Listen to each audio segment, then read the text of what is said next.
Have we been throwing away the most nourishing parts of our food, then buying them back in supplement form? Welcome to Womenfolk Revival, where we are deeply rooted and wildly intentional. I'm Maggie. And I'm Mira. And hearing that question really makes me stop and think because if I'm being honest, I used to think that way too. If I roasted a chicken years ago, I would have thrown the bones away, like without even thinking about it. I wasn't thinking about broth or nourishment or using every part of what we had there in front of us. I was just cleaning up dinner and throwing away Mhm. scraps. And I feel like a lot of people can relate to that because we become so used to convenience. I know we say time and time again, but that's really all it comes down to is just this convenience of forgetting the simple things that used to be second nature to those who used to do this daily, every single day. And now when I look at those same exact things, the bones and stuff, I see things completely different. It's like a whole nother meal. I, Mira, I have never made a stock or broth. I I want to. I deeply want Mhm. to, but I never have. And I think the biggest thing is just because I don't know animals that well as far Mhm. as, using that sort of thing or, the organs, anything like that. I only Mhm. recently even started making chicken. I would never cook chicken in the past because I don't know, I guess I was worried that I wouldn't cook it enough and everyone would get sick. Like I know with beef, Mhm. you don't have to fully cook it and that's okay. Yeah, Um, Although I think that you should, right? I It's would. best health-wise just to fully cook things. I would. Um, but I do have a deep desire to start making them. You've made them before. We make them all the time now. When, my husband first came over and moved here, um, I was doing chicken noodle soup for years, though, not realizing that I was making bone broth out of the chicken because I would put it in either if I needed to be quick, like fast, like, the convenience part, I would just stick the chicken in the water frozen and boil the heck out of it, and put the lid on and just let it simmer for like 2 hours, and then the meat would fall off. And I was like, "Oh, this is cool. I just made my own, flavor." So I just thought it was flavor. I didn't think it was like added nutrients. So you took a whole frozen chicken Frozen chicken, and put it in a pot and you boiled it for full just of 2 water. hours and it was done? It's 2 hours. Well, maybe that was probably 3 or 4 hours. Now I just take a regular chicken and throw it in there and I leave it. Sometimes I forget it's on there. That's why it's on like low simmer, because I have a million other things going on. But now I do more to it. Um I put ginger, raw ginger. I'll crush it, throw that in there while the water's boiling, and I'll put turmeric in there, fresh turmeric, fresh ginger. And it's fine if you don't have these fresh things because sometimes if I don't have it or if I'm out, like we don't always have ginger root on hand, right? So I'll just throw in like ginger powder or something and just let it boil with the chicken. And then a couple hours later, I just throw in, like at the end, I throw in like frozen peas or corn or something like that to add to it. But if my kids are sick, that's the first thing I do. I just take out a chicken and throw it in there because I want them to get those nutrients. Um, what's interesting now is that we spend so much money trying to buy back these things that used to be a part of everyday life. The Mhm. collagen powders, the bone broth powders, the electrolyte mixes and mineral supplements. And I'm not saying that there's anything wrong with those things because I still buy some of these.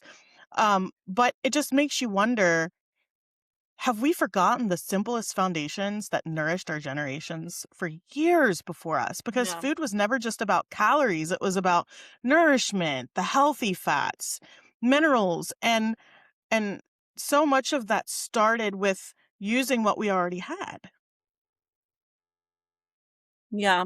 And I wanna say too, a big a big thing that I have is that we, for a long time, didn't have the money to buy quality meats.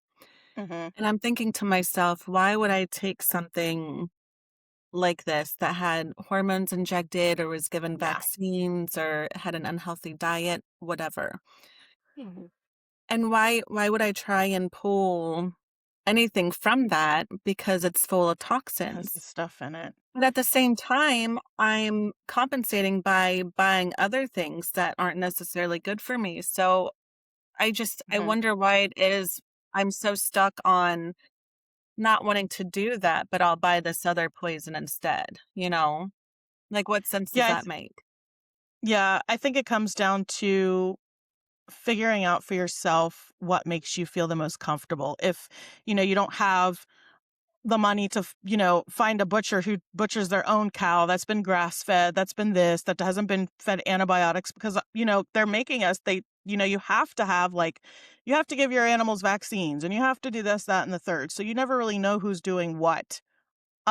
You just have to trust your gut and just do the best research you can. And we don't have millions of dollars to go buy like a whole brand new cow. We buy our food from the halal market, which is similar to kosher market. They just Mhm. kill their animals differently and we just pray over it. I mean, and that's another topic of we're surrounded by so much stuff. You just have to pick something and pray that And it's going to even nourish you. and even no matter how independently you feel thought-wise from the system, like, I've always referred to myself as very unconventional, and I am, and Mhm. I've always questioned the system ever since I was little. I've questioned everything. Mhm. But even somebody like that, like myself, has still been I have still been brainwashed. I have still Yeah. been, they still have gotten fear in me. Mhm. And it's, they have these creepy little ways of getting in there, and that's what Yeah, I just kidding. struggle with the most. Yeah, and you're right, you have to look at it that way too if you buy the supplements instead to compensate for what you're taking out or removing or not doing with not maybe I'm not gonna buy meat because 'cause I'm scared now. They're still gonna have stuff in their products too, and so, eh, we just we just have to trust our creator and pray. Make sure, uh, we can't stop eating, Well, so thankfully, he designed our bodies so it's so well.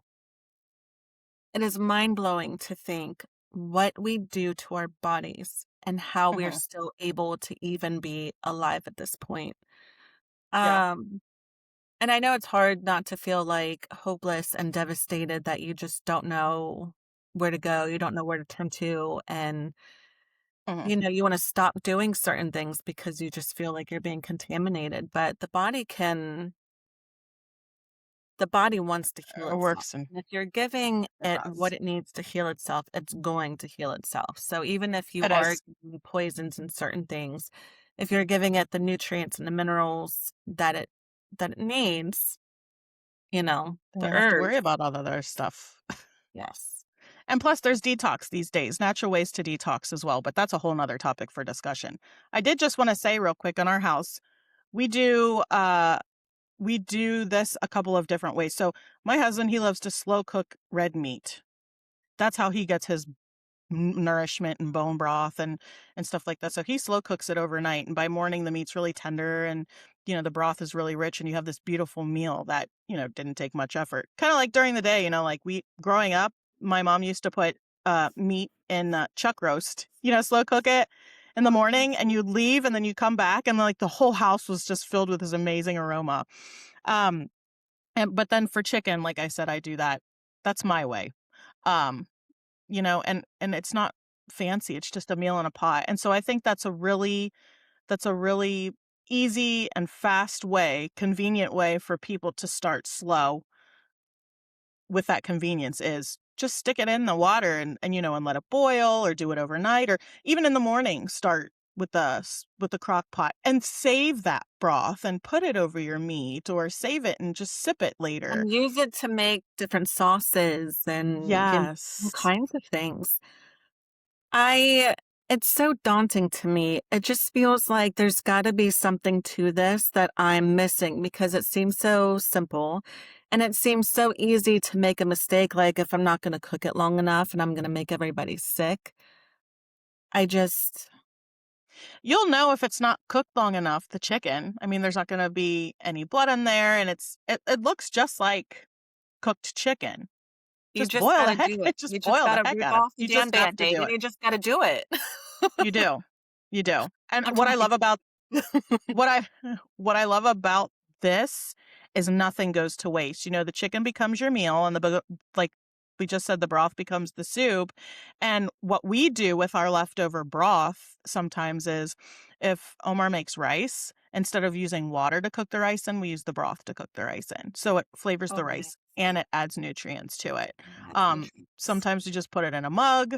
And I think that's just what we've lost along the way is that, you know, we used to separate our food. We've gotten used to separating our food from where the nourishment actually comes from.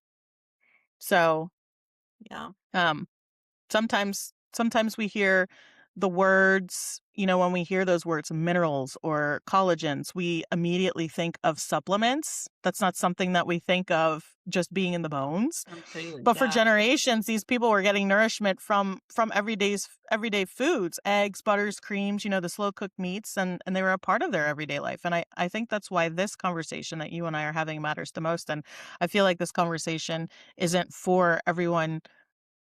I think it's for you today because like you said, and I know you don't like use a lot of meats.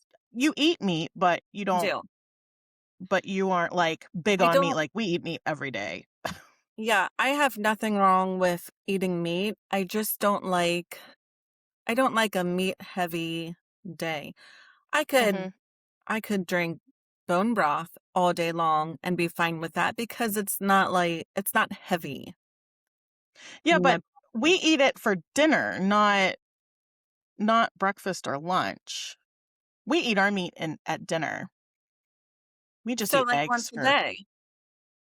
Yeah, but how's that like you said a meat heavy day. Yeah, a What do meat-heavy you mean? day is like eating, meat at Oh, breakfast once a day? and then eating meat at lunch and then Oh, eating no, we don't do that. No, no, no. We don't do that. That would be But kind I think of most much. Americans do. They have their Do sausage and they?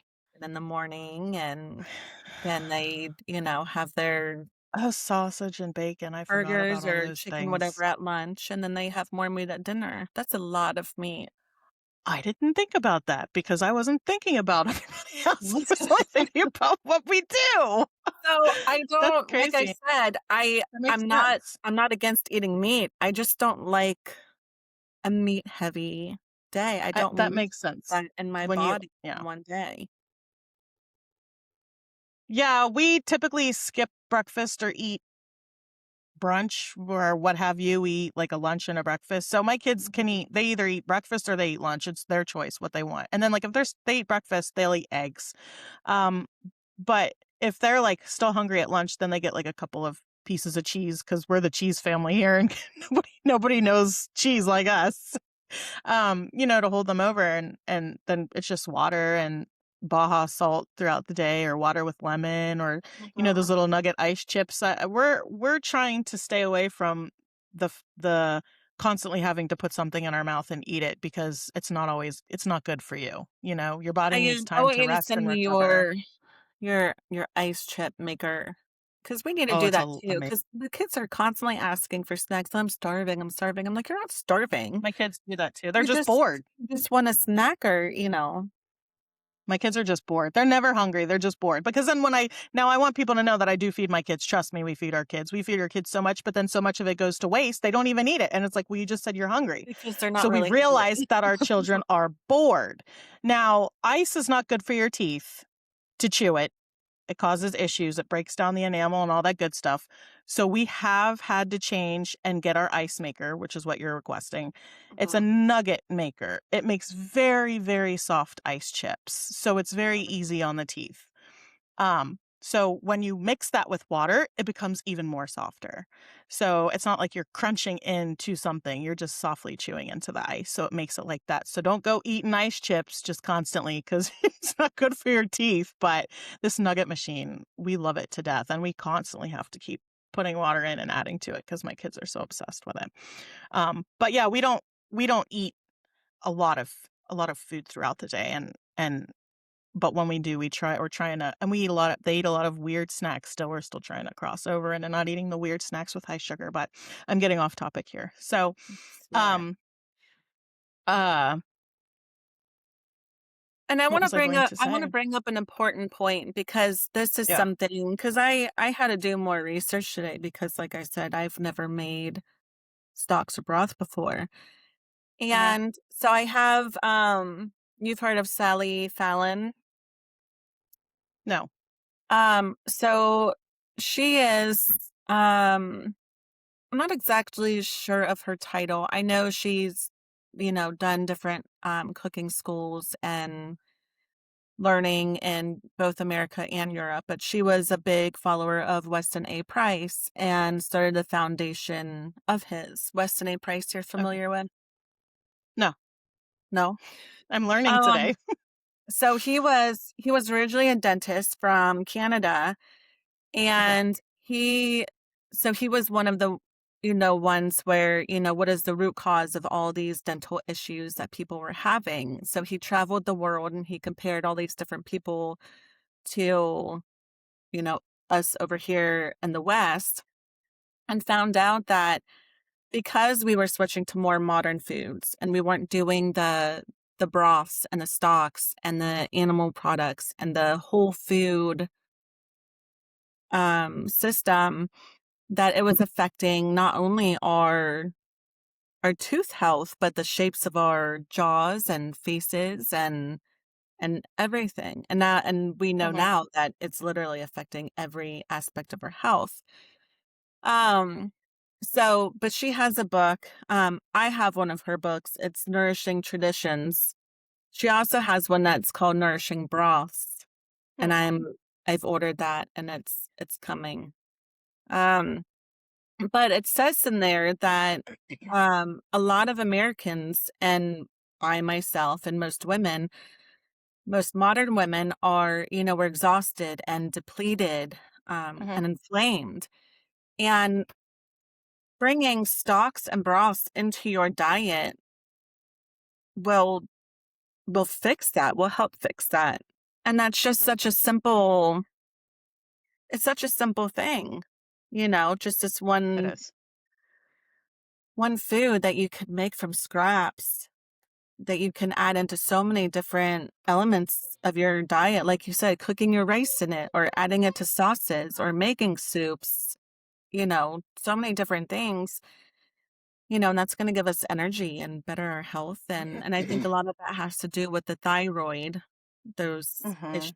and weight gain, and so just learning that, I am even more compelled to start, and I wanna start right away on these stocks and broths, and Yeah, when we started talking about broth, I became a bit curious. Uh Well, before this, I was curious as to what was actually in it, and my husband told me a lot of what was in it, but you know me, I had to look for myself. So when what I found was that and I'm gonna call it traditional foods because it is. They contain a lot of the same things of what Mhm. us women are looking for and what we need for today. Like, Yes. obviously, the protein is there, the minerals are there, the collagen, what we just talked about, collagen building compounds is there. We also need to discuss or talk about the iron from the red meat. We're low on iron, B vitamins, and the nutrients that help support our bodies through just the demands of living every day.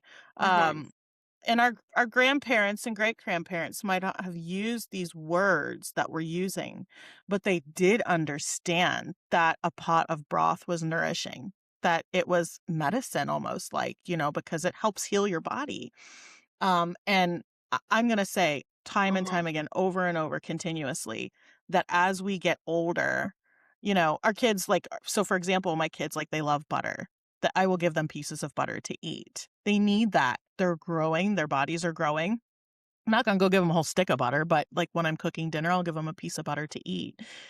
But for me, as I age in my 40s, and I'm going to use that word again there, that perimenopause, menopause, and all that good stuff and instead of using just that word, as our bodies start to change, as we continue to age, the demands for fat become less, but we still need small amounts.